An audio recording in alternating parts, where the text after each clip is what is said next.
Viewers, in a big breaking news coming in just right about now, the Ayushman Bharat Senior Citizen Scheme is yet to take off in Karnataka due to a standoff between the state and the centre.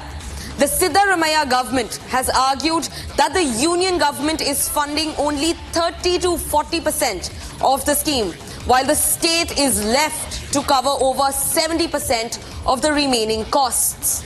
The state has urged the centre to revise its funding share and adopt the Aadhaar card for beneficiary verification, instead of issuing new Ayushman Bharat cards, as many citizens above 70 are being denied benefits due to this requirement. A new skirmish that has been pointed out by the Karnataka government in the Ayushman Bharat Senior Citizen Scheme. Siddaramaiah's government is pushing for the scheme to be rolled out over the issuance of Aadhaar card and not the requirement of issuing new Ayushman Bharat cards. Listen into this. ಕೇಂದ್ರ ಸರ್ಕಾರ 70 ವರ್ಷಕ್ಕಿಂತ ಹೆಚ್ಚಿನವರಿಗೆ ಈ scheme ಅಡಿಯಲ್ಲಿ ತಗೋಬೇಕು ಅಂತ ಹೇಳಿದ್ದಾರೆ. 5 ಲಕ್ಷ ರೂಪಾಯಿಗಳು ಕೊಡ್ತೀವಿ ಅಂತ ಹೇಳಿದ್ದಾರೆ. ಅದಕ್ಕೇನು ಕಾರ್ಡಿನ ಅವಶ್ಯಕತೆ ಏನಿಲ್ಲ ಅಲ್ವಾ. 70 ಲಕ್ಷ ರೂಪಾಯಿ 70 ವರ್ಷ ವಯಸ್ಸಾಗಿರೋರು ಹೆಚ್ಚಾಗಿರೋರು ನೇರವಾಗಿ ಬರ್ಬೋದು. ನಮ್ಮ ಏನು ಯೋಜನೆ ಅಡಿಯಲ್ಲಿ ಅವರು ಟ್ರೀಟ್ಮೆಂಟ್ ತಗೋಬೋದು. ಮತ್ತು ಏನು ಕೇಂದ್ರ ಸರ್ಕಾರ ಅದಕ್ಕೆ ಹಣ ಕೊಡಬೇಕು ಕೊಡಲಿ. ಸುಮ್ಮನೆ ಕಾರ್ಡ್ ಮಾಡಿಸ್ಬೇಕು ಇನ್ನೊಂದು ಮಾಡಿಸ್ಬೇಕು ಅಂತ ಒಂದು. ಎರಡನೇದು ಏನಂತ ಹೇಳಿದ್ರೆ, ನಾವು ಪತ್ರ ಬರೆದಿದ್ದೀವಿ. 1 ತಿಂಗಳಾಯಿತು ಕೇಂದ್ರ ಸರ್ಕಾರಕ್ಕೆ ಪತ್ರ ಬರೆದು.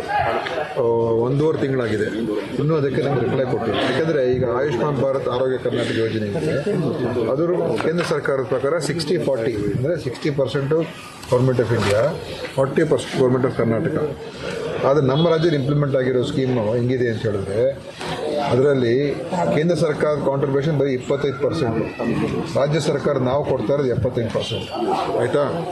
ಸೊ ಈಗ ಈ ಹೊಸ ಸ್ಕೀಮ್ ಘೋಷಣೆ ಮಾಡಿದ್ದಾರೆ. ನಮ್ಗೆ ಅದ್ರ ಸ್ವಲ್ಪ ಅನುಮಾನಗಳು, ಕನ್ಫ್ಯೂಷನ್ ಇದೆ. ಯಾಕೆಂದರೆ ಇದು ಕೇಂದ್ರ ಸರ್ಕಾರ ಘೋಷಣೆ ಮಾಡಿಬಿಡ್ತಾರೆ, ಬರೀ 60% ಮಾತ್ರ ಕೊಡ್ತಾರೆ ಅವರು, 40% ರಾಜ್ಯ ಸರ್ಕಾರ ಕೊಡಬೇಕು ಅಂತ ಹೇಳ್ತಾರೆ. ಆದರೆ ಅದನ್ನು ಕೂಡ ನಾವು ನಮ್ಮ ರಾಜ್ಯದಲ್ಲಿ ಇಂಪ್ಲಿಮೆಂಟ್ ಆಗ್ತಾ ಇರೋ ಸ್ಕೀಮ್ ಪ್ರಕಾರ ಹಳೆ ಸ್ಕೀಮಲ್ಲೇ ಅವ್ರದ್ದು ಬರ್ತಾ ಇರೋದು ಬರೀ 25% ದುಡ್ಡು. ಇದರಲ್ಲಿ ನೀವು ಹೇಗೆ ನಮಗೆ ಎಷ್ಟು ದುಡ್ಡನ್ನು ಒದಗಿಸ್ತೀರಾ, ಹೇಗೆ ಕೊಡ್ತೀರಾ ಅಂತ ಈ ದಕ್ಷಿಣ ಭಾರತದಲ್ಲಿ ಯಾವ ರಾಜ್ಯದಲ್ಲೂ ಕೂಡ ಇನ್ನೂ ಇಂಪ್ಲಿಮೆಂಟ್ ಆಗಿಲ್ಲ. ಉತ್ತರ ಭಾರತದಲ್ಲಿ ಕೂಡ ಯಾವುದೋ 1-2 ರಾಜ್ಯದಲ್ಲಿ ಇಂಪ್ಲಿಮೆಂಟ್ ಆಗಿದೆ ಇನ್ನೂ. ಆಯಿತಾ. ಸೊ ನಾವು ಪತ್ರ ಬರೆದಾಗಿದೆ. ಈಗ ನಾನು ನೋಡಿದೆ, ಸ್ವಲ್ಪ ತೇಜಸ್ವಿ ಸೂರ್ಯ ಮತ್ತು BJP ಲೀಡರ್ಸ್ ಎಲ್ಲ ಕಮೆಂಟ್ ಮಾಡಿದ್ದಾರೆ, ಅಶ್ವಥ್ ನಾರಾಯಣ್ ಎಲ್ಲ ಕಮೆಂಟ್ ಮಾಡಿದ್ದಾರೆ ಅಂತ ನಮ್ಗೆ ಈಗ ಗೊತ್ತಾಯಿತು ಇದರ ಬಗ್ಗೆ ಎಲ್ಲ. ಮೊದಲು ತಿಳ್ಕೊಳ್ಳಿ ಅವರು.